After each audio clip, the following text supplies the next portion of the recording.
Hello, everyone. Welcome to Random Encounter 299 or 299. My name is John O'Logan, and that is getting awfully close to 300. That is getting awfully close to 300. Wow. Okay, everybody. So we're recording this on Wednesday after the Nintendo Direct, which kind of signifies the end of, not E3 season, at least in my mind. So all of that is in the rearview mirror. We're looking at the year ahead, and boy, it looks crowded. It is looking real crowded in terms of some of the games that are coming up. But before we get into that, let's meet today's panel. So first up is Abe. Howdy. Coming direct from Las Vegas. Direct from Las Vegas. That sounds... Do you have a show on? Are you like on at the Sands? No. No. And Audra. Hiya. Okay. So like I mentioned, we have the June Nintendo Direct to talk about. Because last week... if you didn't check out last week's, it was our Big Naughty 3 extravaganza episode. We do one every year. And it was just focused on the shows of Summer Game Fest. And Nintendo likes to be different. So they like to put a little bit of distance between themselves and the rabble over there and do their own thing. And usually Nintendo Directs are pretty big deals. They are the ones who kind of pioneered the format of Directs. And frankly, I still think they're the best at it. So a lot was announced. We're just going to focus on our coverage. At the very end of this little conversation, we'll talk about maybe some other things that got announced. But first up, opening the Direct was Mario and Luigi Brothership. So this is the latest installment of the Mario and Luigi franchise. I think it's the first game in almost a decade. I think the last one the one where they teamed up with Paper Mario? It was the Sticker Star thing, I think. No, it wasn't Sticker Star Paper Mario? Yeah. Right. Yeah. Yeah. Yeah. No, the Mario and Luigi series, the last one they did was Paper Jam. So that was the crossover with Paper Mario. Yeah, right. Yeah. Right. Sorry. Yeah, and that was on the 3DS. So it's been a little while. The thing that really sets Mario and Luigi games apart from their brethren is, I wouldn't say they're adult games. They're a little bit more adult than Paper Mario. Sense of humor, shall we say, very broad Italian stereotypes. With an interestingly accented gibberish. And these games, for some reason, love beans. Beans tend to be the main antagonist in the Mario and Luigi series. So I've been playing these games for a long time. They're not my favorite RPGs, but they're always good. I've never played one of these things where I thought, I did not enjoy that. I think the last one I played was for the site, actually. It was Bowser's Inside Story back in 2018. It was a re-release. And I mean, I really liked it back then, and I still do. So I'm super excited about this. Have either of you played the Mario and Luigi series? Oh, no, I have not. I'm very behind on my Mario. They're fun. They're just really fun games. It utilizes very similar turn-based combat as the other Mario RPGs. So button presses to defend and to get extra hits and that sort of thing. They're just ridiculous. Yeah, I played the first one that was on the 3DS so long ago. But yeah, those games are always great. They're so much fun for turn-based style games. Yeah. Awesome. Oh yeah, I mean they emphasize the adventure style sort of thing of general Mario games, but still pack it into a turn-based game. It's pretty impressive. Pretty cool. I would say the tone of them is very similar to if there was a Mario Saturday morning cartoon. I'm not referring to the actual Mario Saturday morning cartoon from the 1980s. That is a completely different thing. But if someone was to do a modern day Mario and Luigi cartoon, it's kind of like broad slapstick sort of, just a fun game. So I'm super excited that they're doing a new one, and it looks great. It's going to be on the Switch. Obviously, all of these are going to be on the Switch. Presumably, they'll also be on whatever is announced after the Switch, but we're not quite there yet. My favorite thing about the Nintendo Directs, the last few, is every single one said the disclaimer, we will not be discussing a Switch successor in this Direct. Every single one has this little disclaimer underneath the, join us for this Direct. We will not be talking about the Super Switch. Getting ahead of the social media. Yep. Until, of course, they do, which presumably will happen later this year, I hope. Because some of these games, I don't know how they're going to actually run on the damn system. Moving right along now. So another game that was announced within our coverage is called Fairy Tail 2, to be more specific. This is apparently based on a popular anime show. we're not going to really focus on this too much because Izzy reviewed the first one 4 years ago and gave it a 59. So I certainly don't think Izzy is going to be excited about this game. And it looks fine. I mean, nothing really there that makes me go, ooh. I'm assuming it didn't really do too much for either of you. I'm not familiar with the source material, so it wasn't exactly on my radar too much, but Yeah. Yeah, I didn't play it at all, and I also have no familiarity with the source material. So, but yeah, it's a little concerning that the company is focusing on a second game in the series that where the first one was widely considered pretty bad. So, but good luck to them. Maybe they learned some lessons. Yeah, maybe it'll be better. Hopefully, could be. Who knows? So another game was announced that I would say is actually hotly anticipated. Back in 2001, there was an Apple Arcade exclusive called Fantasian, and this was a very, very big deal, kind of a classic JRPG in the style of a PlayStation 1 era Final Fantasy game. And Apple clearly got their money's worth. They paid for an exclusive, and boy, they got it. It was released in 2 parts. Caitlin reviewed both parts. She gave the first part a 92 and the second part an 82. So all in all, a pretty highly reviewed game. And it's finally coming to the Switch in a slightly, I would argue, a slightly updated version called Fantasian Neo Dimension. And it's, lots of, there's interdimensional travel, and you can send enemies into this interdimensional void kind of thing. And there are save points, and I'm pretty excited about it. It's coming out in, I forgot to mention release dates. Mario & Luigi Brothership is coming out November 7th, 2024. Fairy Tail 2 is coming out winter 2024, and Fantasian Neo Dimension is coming out holiday 2024. So I actually am super excited about this. This might be one of the few RPGs that Amanda has played that I haven't. She played it on our iPad, and she really, really, really enjoyed it. And I was like, I've really got to play it. And then I just didn't.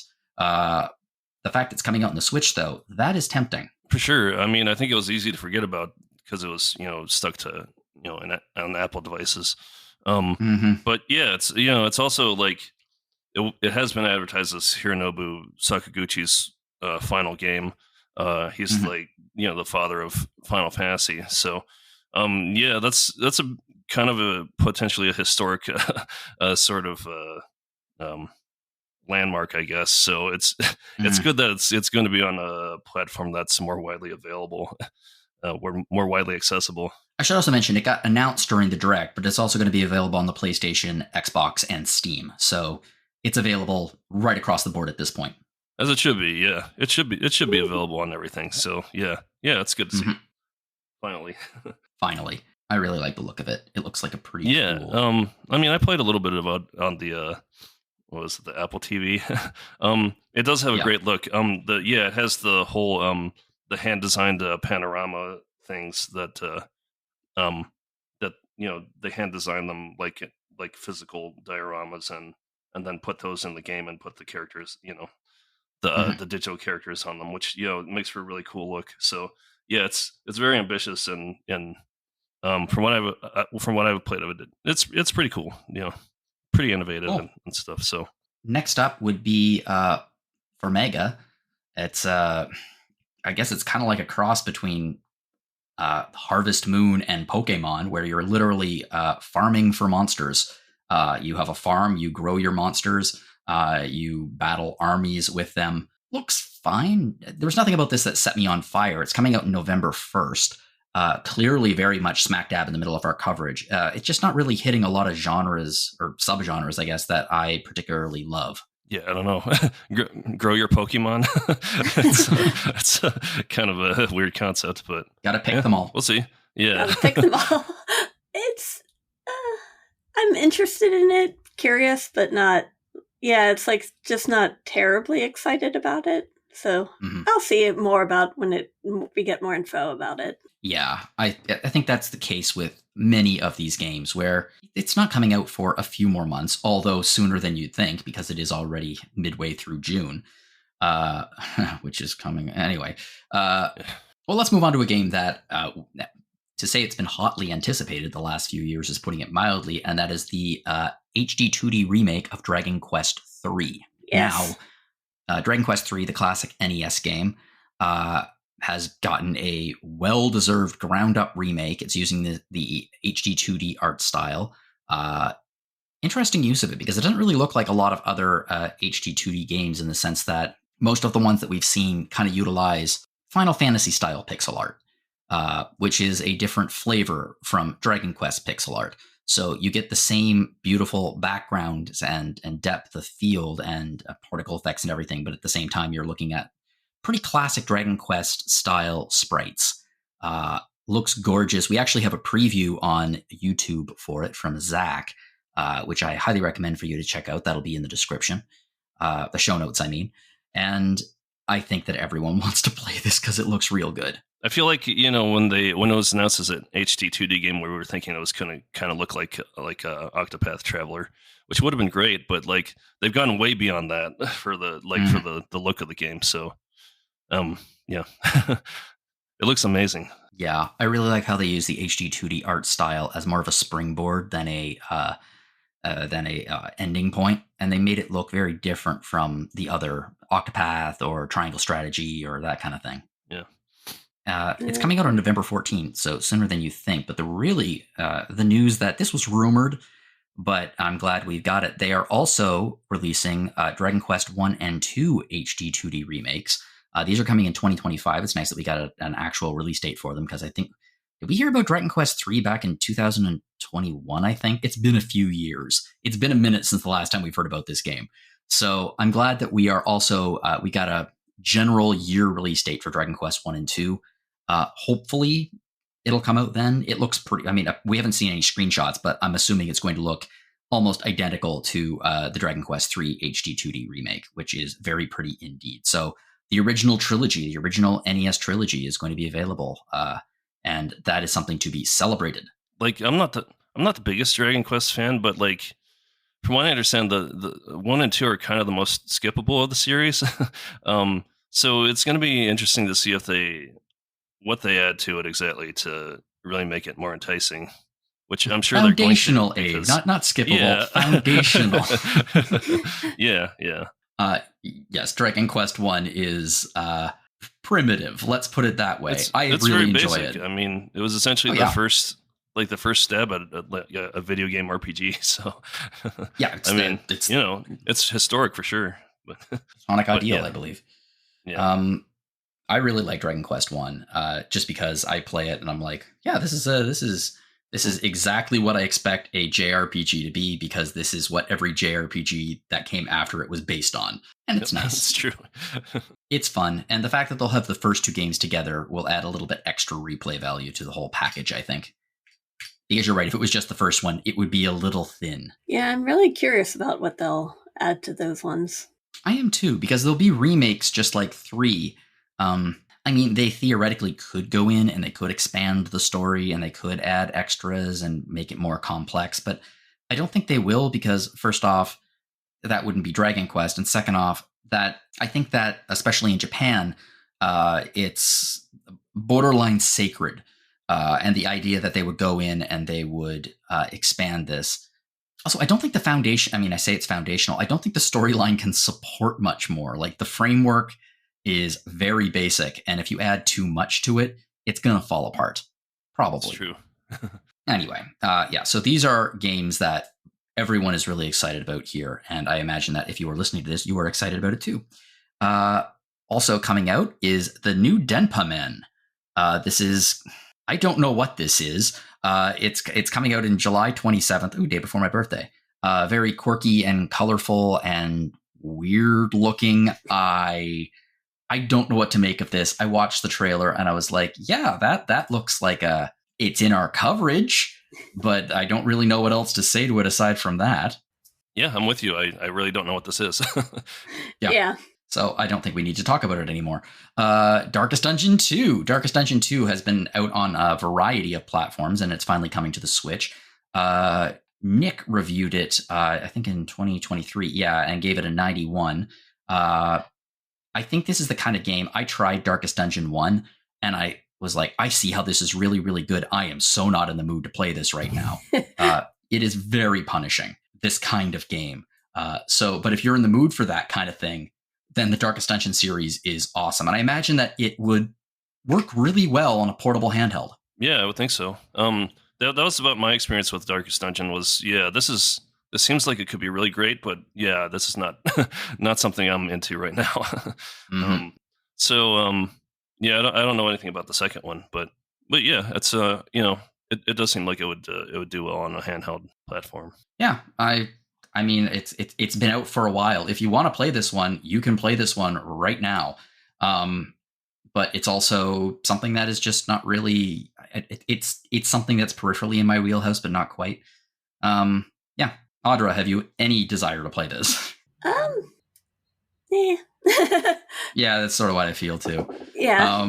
Okay, looking at something that might be in a little bit more in the wheelhouse of some people is Phantom Brave: The Lost Hero. So this is a sequel, and it is you're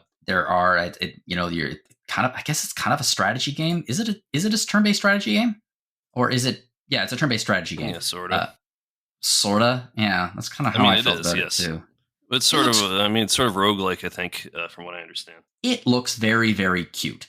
Anime styling, not something that I particularly find myself attracted to. It's the sequel to Phantom Brave that was reviewed.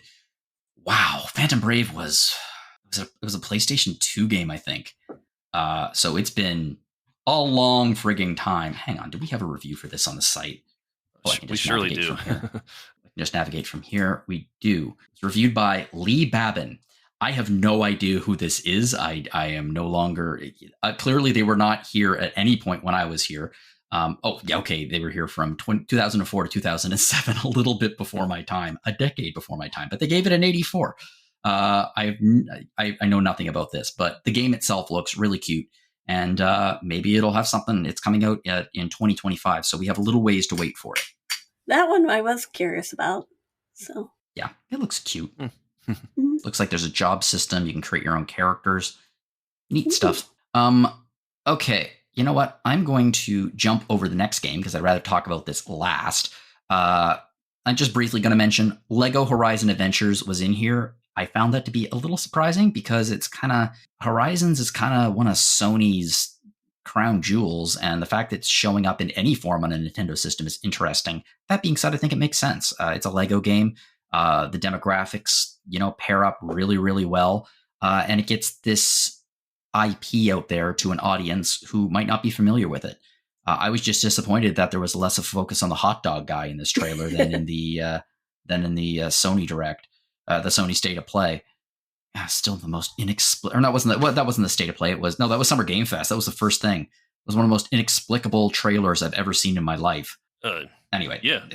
So we're saying Horizon set for Switch 2 eventually, maybe. Oh, that would be interesting. I mean, maybe, or just Lego has they have their full reign of whatever they want to do. I think that might be the case. That's an interesting idea. I never even thought about Horizon on the Super Switch or whatever they end up calling it. I don't know if that'll end up happening because, again, Sony's, I wouldn't say they're the crown jewels, but they are certainly in the vault.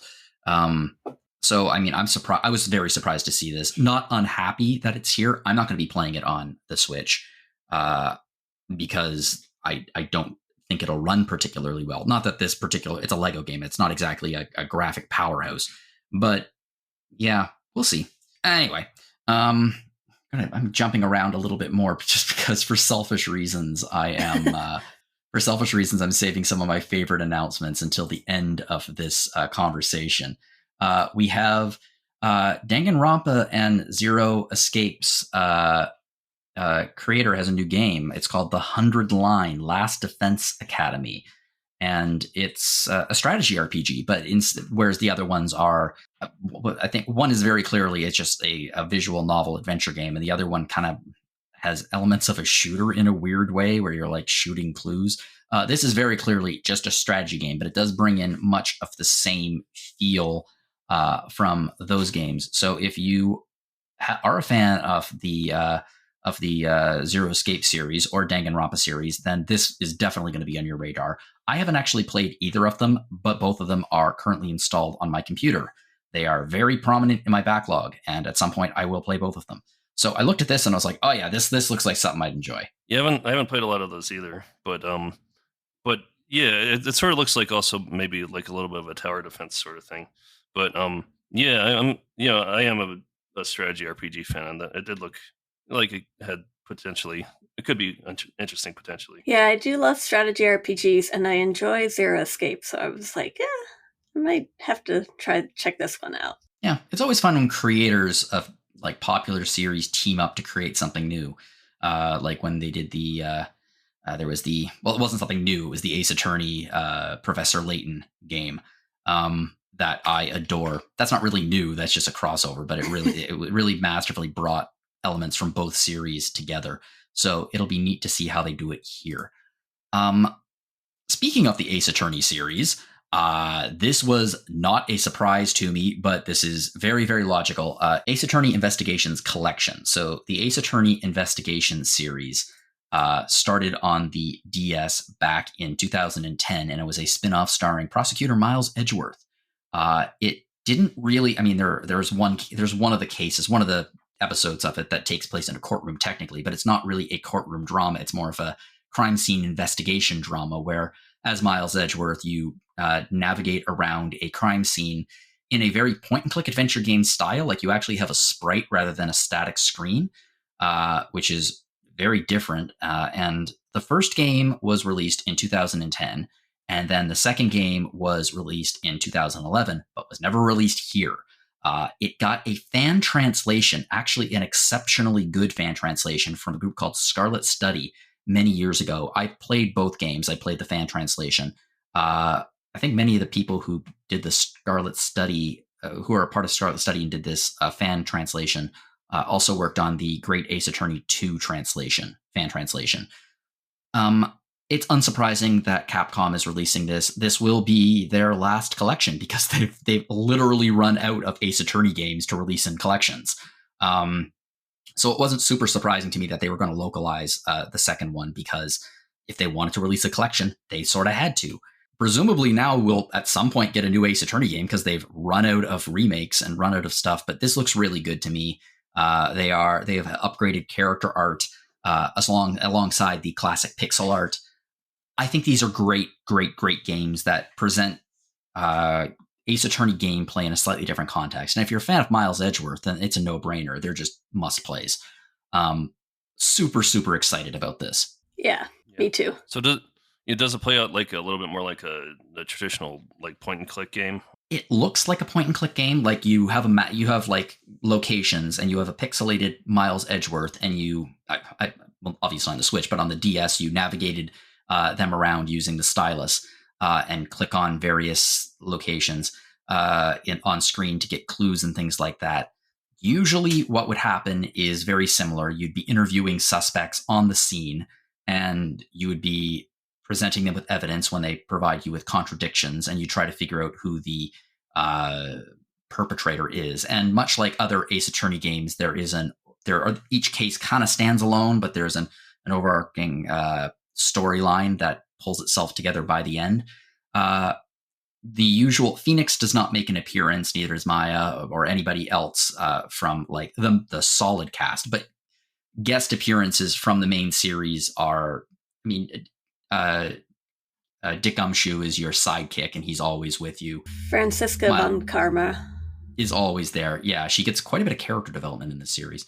Yes. I was a big fan of both of them. Not as big a fan as I am of the main series, but I really enjoyed them. So I'm delighted that these are finally going to be available. We also don't have any reviews. Oh, wait, yes, we do. We have Kimberly Wallace reviewed the first one. It got an 87, which seems like a fair score, but we did not review the fan translation. That's surprising. I'm a little bit disappointed in 2019 Jono. That should have been something he pitched to Alana, but he didn't. So, oh well. So yeah, I'm pumped about this. Me too. That one's definitely on my radar. Yeah, and also I just realized that there is one other Ace Attorney game, which I mentioned before, the crossover with Professor Layton. That is also unavailable on anything but the 3DS. I imagine there might be some rights issues there, but I hope that gets released too. But they can't really release that in a collection, unless it's a collection of the Professor Layton games. A little surprised we haven't actually gotten one of those. Okay, moving on now to what I would argue is the biggest announcement in this, for me anyway, was The Legend of Zelda Echoes of Wisdom. This is coming out on September 26, 2024, so it's coming up fast. It is a classic 2D Zelda game, overhead, and it's starring Zelda, finally.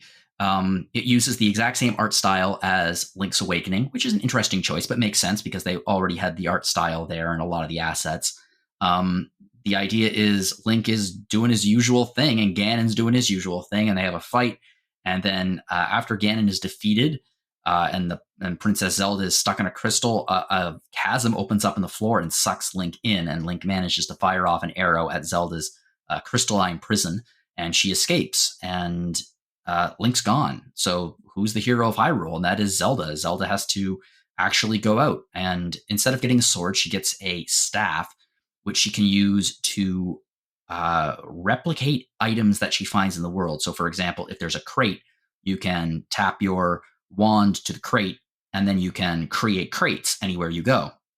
And the menu system of this looks actually a little bit similar to the menu system in Breath of the Wild and Tears of the Kingdom, like how you navigate to these various things. Nintendo really does. Nintendo seems to, in the last few years especially, been moving The Legend of Zelda much closer to a puzzle game in terms of the options and in terms of giving you the creative tools to do things and change your environment.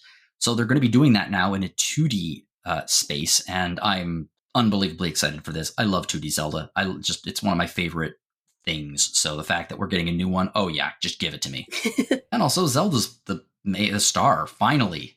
It's interesting because finally it's a game that's starring Zelda, and it's interesting they're using I think it's a new version of Zelda. I don't think it's the Zelda from the Link to the Past, Link's Awakening Zelda. I think they're just using that art style. But they've always had Zeldas in many previous games who have been able to handle themselves, and I thought always could have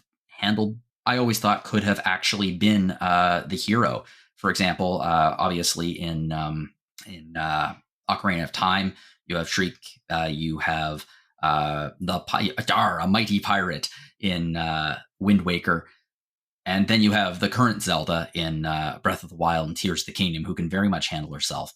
So yeah, they're creating a new Zelda for this, as they do, and I'm pretty excited. I really, like that Zelda is not just like a reskin of Link, but like looks to be completely her own character and with her own abilities and everything. And it does look like they're trying something similar to Tears of the Kingdom, with her abilities to create things. I imagine there's going to be a huge online presence for that game once it comes out, with people making their own things and stuff.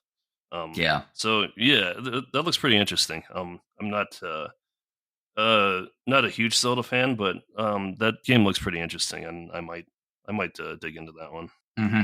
I mean, let's not go nuts. They're both blonde elves, but yes, they are individual characters in and of themselves. But they really could just use a reskin, and just put a crown on Link, and bam, there you go. Yeah, I know. Yeah, so I'm glad they didn't just do that. Also a new Romancing Saga game was announced. So moving on from that, okay, fine. Romancing Saga. It does look pretty cool, though. I mean, back when they Square adapted Romancing Saga for the PS2 and made it into took it from the old SNES style and changed it to the more modern style for the PS2 at the time. That was a pretty good revamping of the game, and it looks like they're doing something similar with the second game. So I haven't played them too extensively, but that is pretty neat. I don't know if they've spent more time and resources on that than they should have possibly. I mean, there are other important things out there, but yeah, I don't know. It's got potential, I honestly don't know. The second I realized that it was a Saga game, I just heard a loud piercing noise in my head and got a nosebleed. So yeah. Well, it's coming out on October 24th. It's Romancing Saga 2. Audra gave it there was a remake a few years ago. Not like this is a massive remake in the style of like Trails of Mana, but this is the version that Alana played a few years ago got a 75. What did I give Saga 3? What did I give Romancing Saga 3? There's whatever I gave Romancing Saga 3, I am angry about it. Hang on. Yeah, Romancing Saga is like the ultimate your mileage may vary series, I think. Yeah, let's see. I gave it a 68. No, I'm actually happy about that. Okay, we're good. Never mind. I'm happy. So yeah, I saw this and I was just like, there are a lot of people who are going to be really happy about this, and I am actually really happy for them. And that is how I feel. I felt a sense of gratitude that they have this game to play that I don't have to. It's a very mature way to look at it. The only way I can look at it. Well, that was the direct, technically, in terms of our coverage. There were a few other little things. Was there anything that caught either of your eyes in the direct that wasn't technically in our coverage that you want to mention? Marvel vs. Capcom. Yeah. Yeah, that's going to be on my radar. I saw this. I saw it and I was like, oh, this is really, really cool. And then I was like, wow, the Punisher really doesn't belong in this collection even a little bit. Like, yeah, he's a Marvel character, but it's a beat 'em up. Like, all of the rest are like classic Capcom fighting games. And then there's the Punisher. And I mean, it's cool. You know, it's the first time it's available in a modern system, but at the same time, it's like, wow, this is a very different game from the rest, guys. This is strange. It's a bonus game. It is a bonus game. That's exactly what it feels like. But no, it's we got X-Men Children of the Atom, Marvel Superheroes, X-Men versus Street Fighter, Marvel Superheroes versus Street Fighter, Marvel versus Capcom, Clash of the Superheroes, Marvel versus Capcom 2, New Age of Heroes, and The Punisher. So yeah, I agree with you. I think this is a pretty cool announcement, and that's a lot of fighting games. And I've been jonesing for some good X-Men fighting because I've been really liking some new stuff that they're doing in the comics and the cartoons. So I'm like, yes. I've heard the cartoon. The new season is just exceptional. It is awesome. Yeah, X-Men 97 is pretty great. Yeah. Yeah, and I've been following the comics. I mean, I've been reading the comics for years, but especially the last few years, with the mutant. The Mutant Nation has been exceptional. It just ended, and I have to admit, I kind of didn't want it to end. I liked the status quo. I know that it's comics and they always need to reset the status quo, but I was like, you guys just scratched the surface. This could have been a thing that could have gone on for, like, it could have been a permanent status quo, and it could have been very different and interesting. But nope, got to get them back to the mansion. Yep. Anyway, anything that you caught your eye, Abe?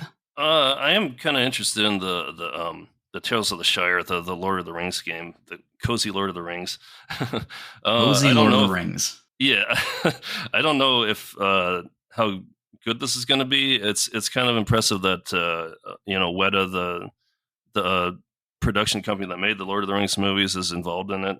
And it's a very different style of Lord of the Rings property or entry, because it doesn't look dramatic at all. It's it looks like you're essentially kind of an Animal Crossing or Harvest Moon style of game where you just live a hobbit life.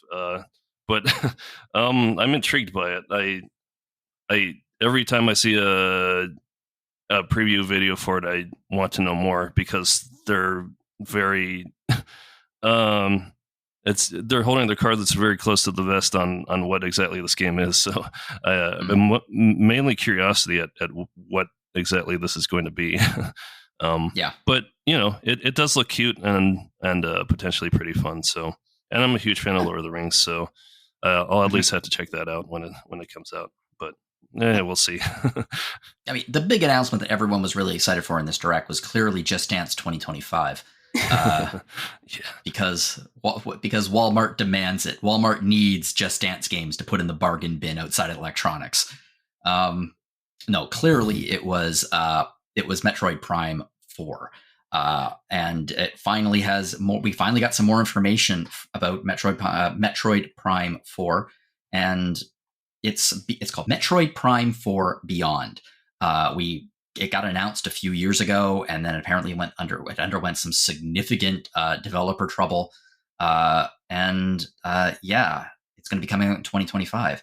I will eat my hat if this is not a cross-system release for the Switch and whatever comes after the Switch. Yeah, that's a good point. That would be a good anchor game for a new console. Yeah, there's no way they're going to release Metroid Prime 4 on their old system and not on their new system. So this is clearly going to be on both.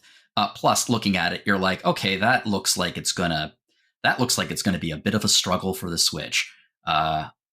It looks real good. I love Metroid, so I'm less of a fan of first-person Metroid. I'm still a fan of side-scrolling Metroid, but I'm still excited about this. Anyway, so that was technically the end of Not E3.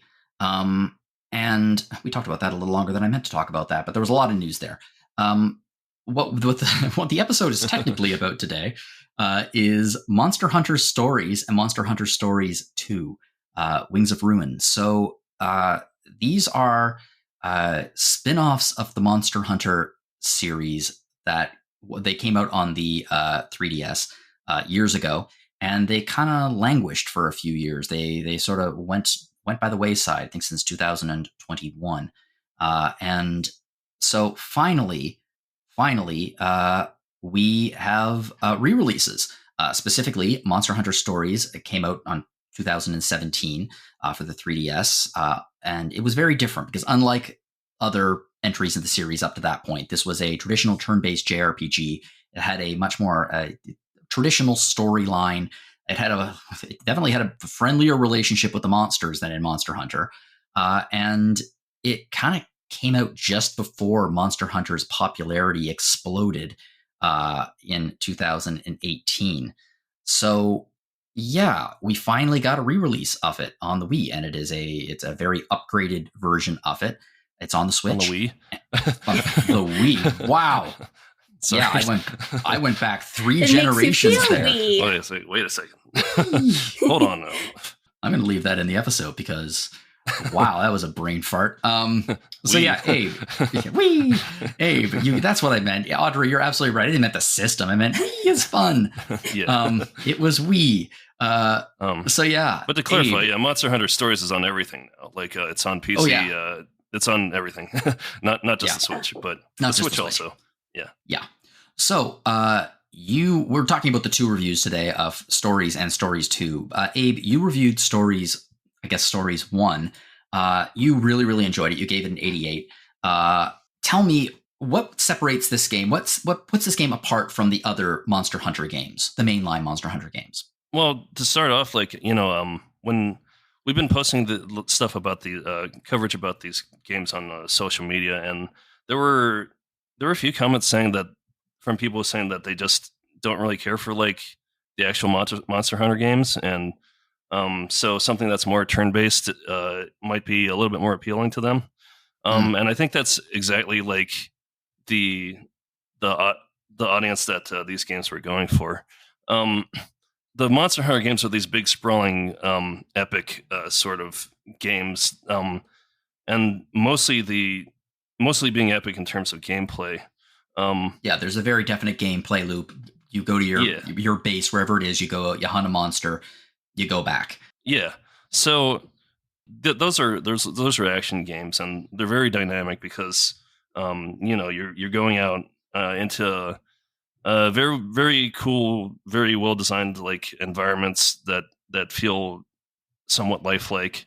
And you're going out and trying to hunt these monsters. You've got to prepare your backpack. It's very much like a hunting expedition. You got to prepare your stuff. You have to have your supplies ready. You have to learn how the monster behaves so you can go find it in its environment and then fight it. It's the Monster Hunter games, I think, were kind of a little bit of Dark Souls before Dark Souls. The first one came out on PlayStation 2, I think. Yeah. So in the sense that you had to, learn about your enemy and probably struggle at first to take it down, and then eventually eventually taking it down and having the experience to do so. So those games are much more for like I think the hardcore set of gamers. They've had that reputation, even though Monster Hunter World and Rise have part of the important thing about those games has been making them more accessible. So all that to say, I think Monster Hunter Stories was an attempt to make the Monster Hunter experience feel a little bit more accessible to people who may not be into the big massive grind of Monster Hunter games. And it very much has the Monster Hunter Stories games really did succeed at like taking a Monster Hunter like experience and it's weird to say more accessible because these games do also have a lot of depth and they are very, very large.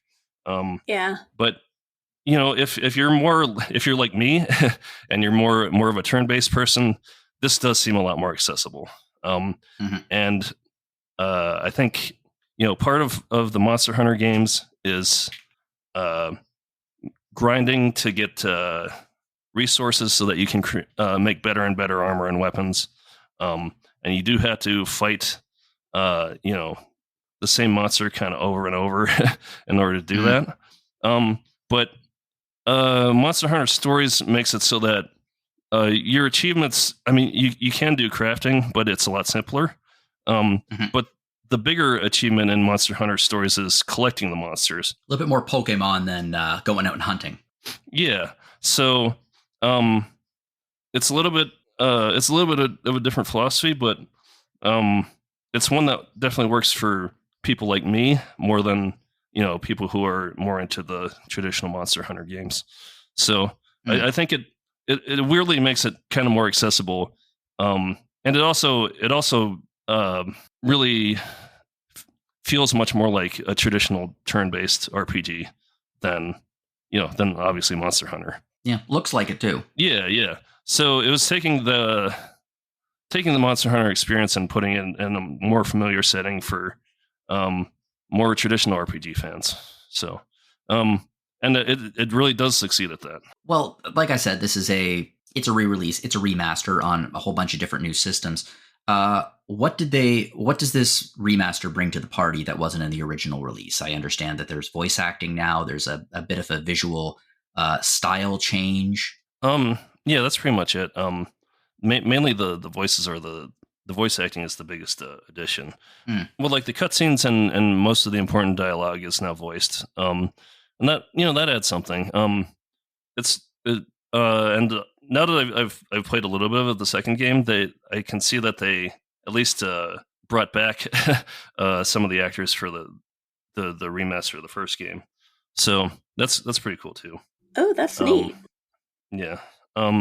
Especially Naviru particularly is the main one who returns, I guess, for the first game. Yeah, I haven't really known about the remaster. I knew about the new voices, but I've only played the 3DS version of the first Monster Hunter Stories, so that's kind of neat that they reused for the sequel, the remaster voices. Yeah, it sounds like they brought it up to speed to match the tone, quality, and graphical fidelity of the second game, which has been out for a few years now, but this is the first time it's been available on the PlayStation. PS4, yeah.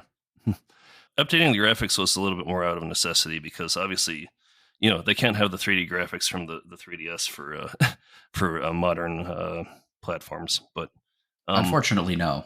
Yeah. I gotta be honest, I really, really liked the dual screen. I know that, especially when the original DS came out, people were like, "This is dumb," but it wasn't dumb. It was a really good user interface.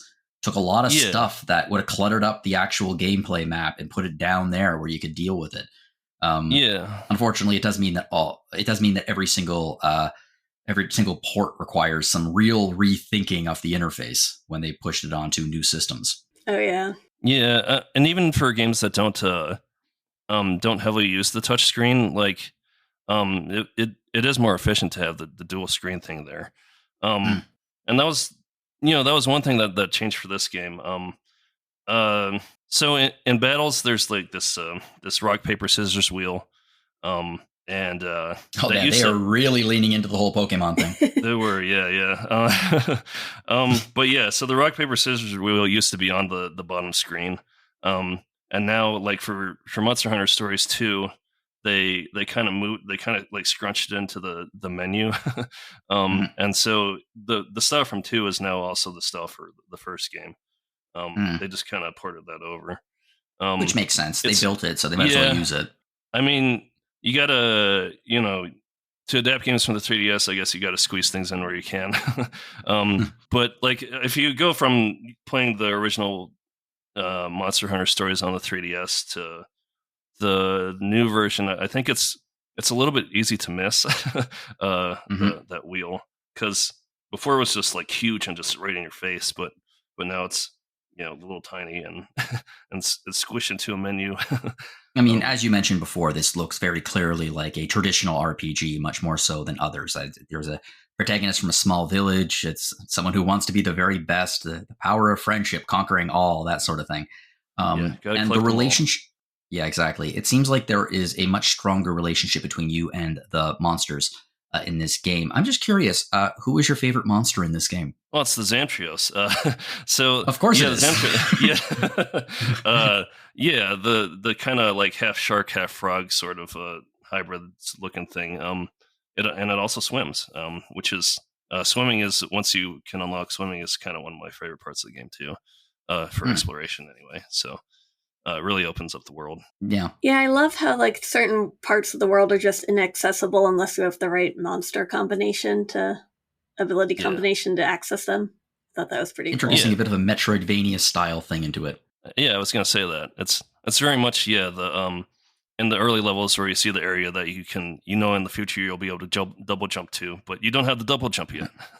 But then later you get to double jump and come back. So it's kind of that same idea, but in a bigger environment.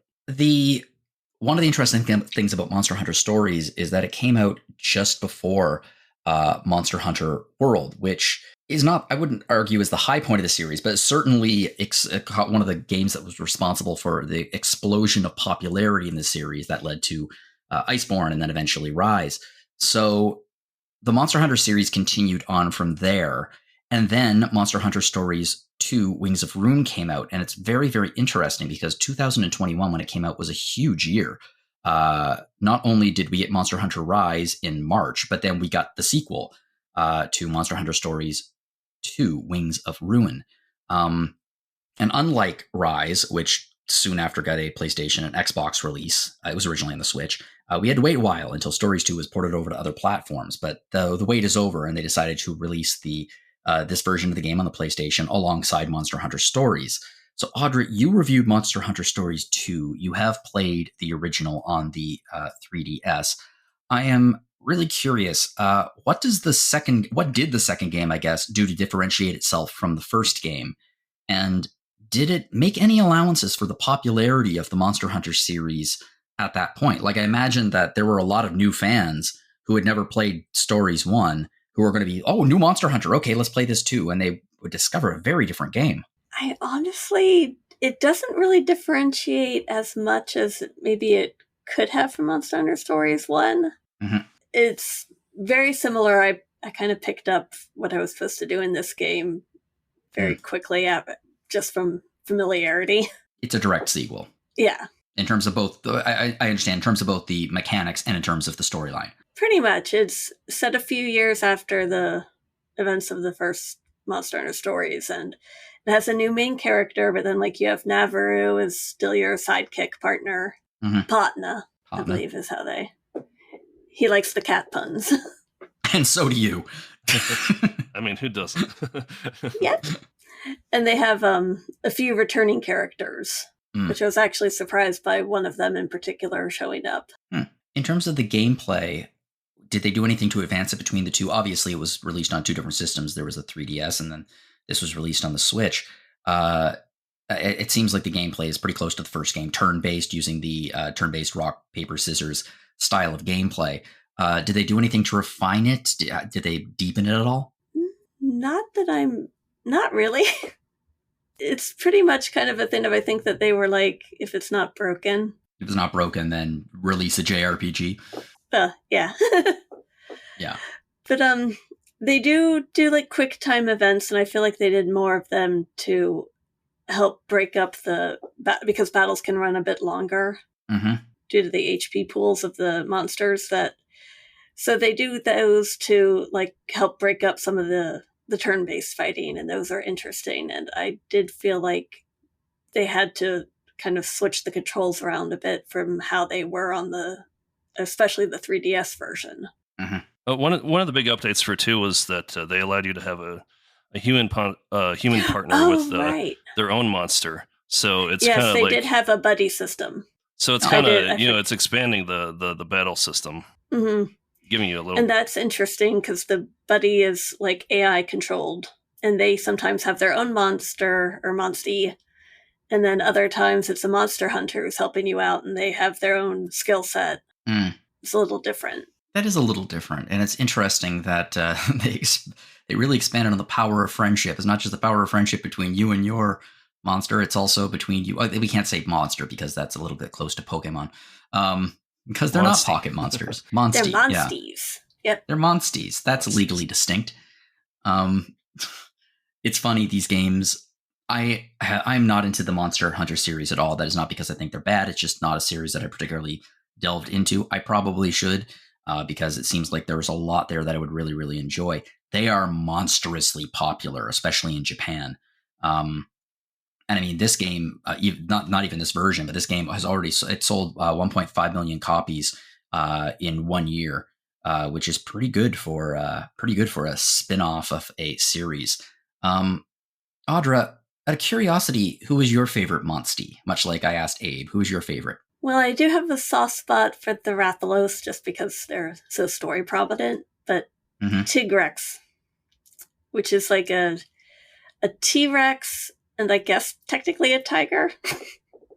It just has like kind of striped design. I mean, and it's that is on brand for massive predator. Yep. Yeah. I think one of the fun things about the Monster Hunter games is just taking two animals and mashing them together to create the monstrosity.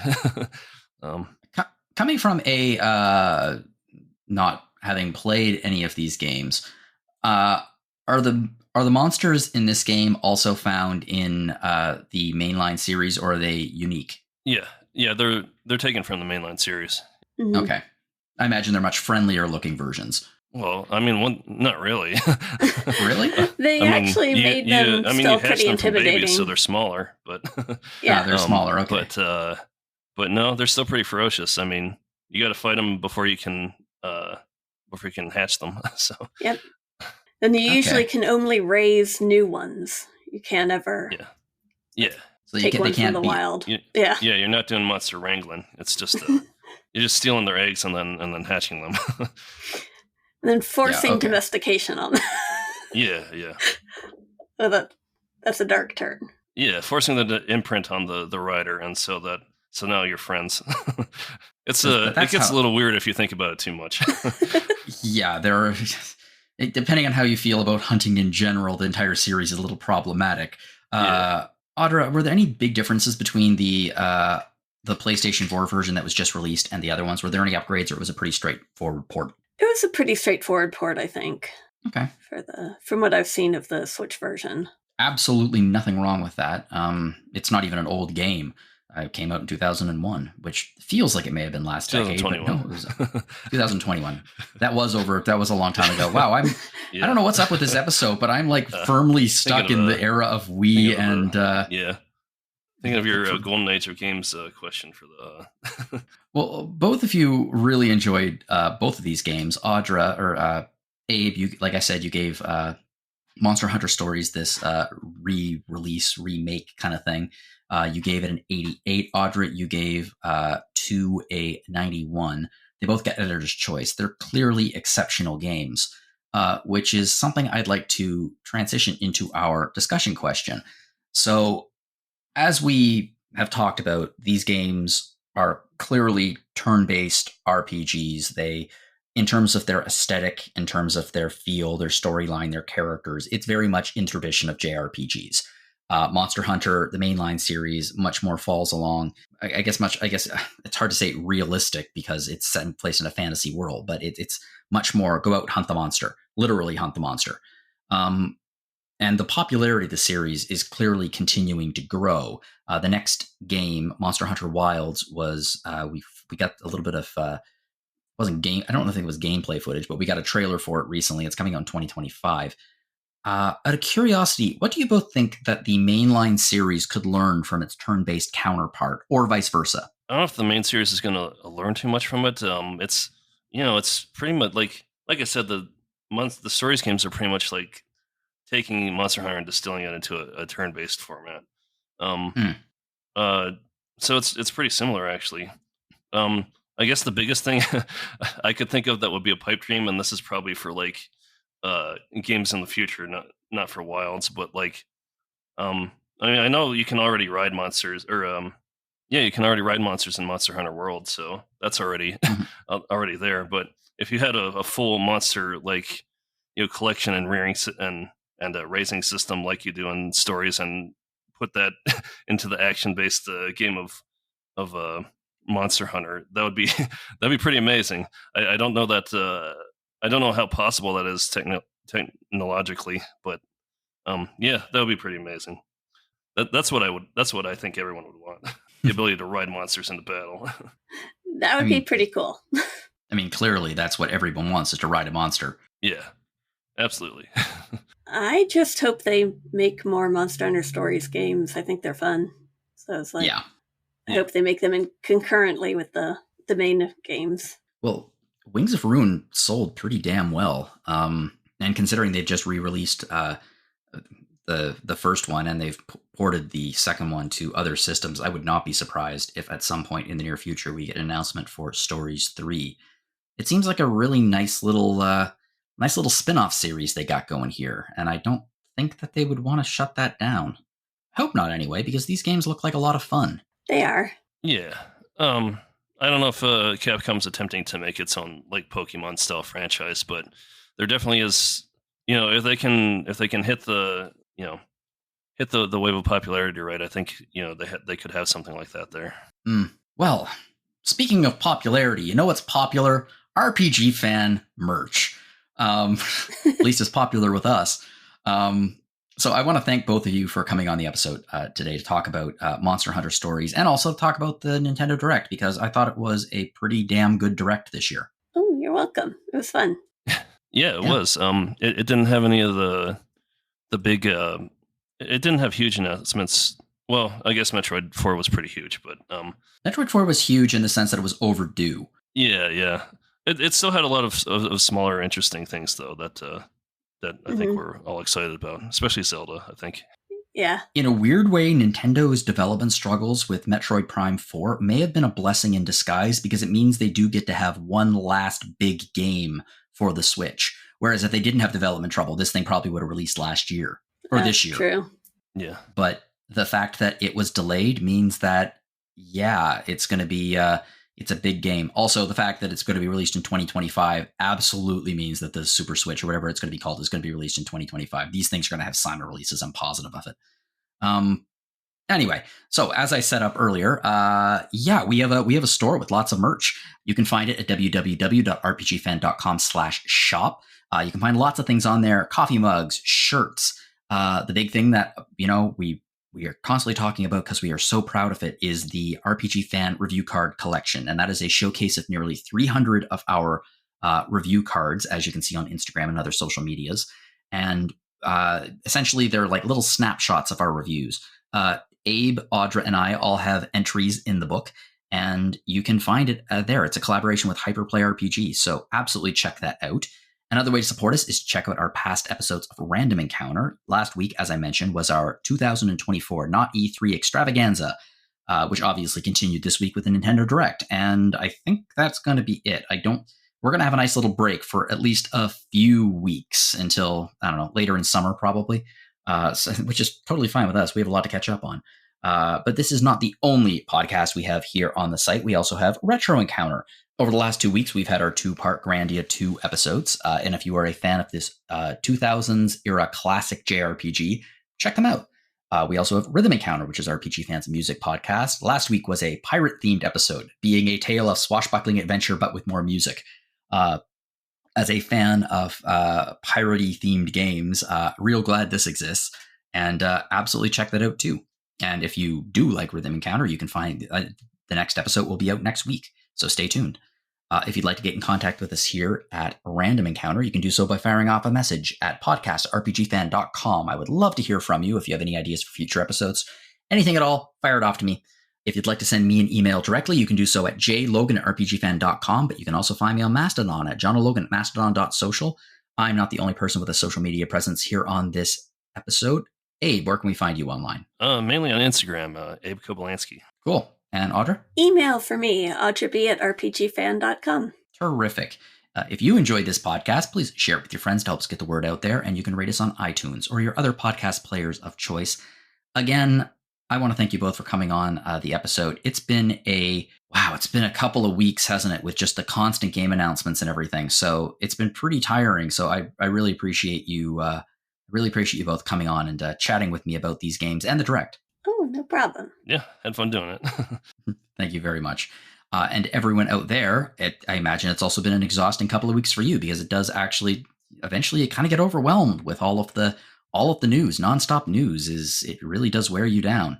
So thank you for joining us and talking about the news, and whatever you're playing, have fun.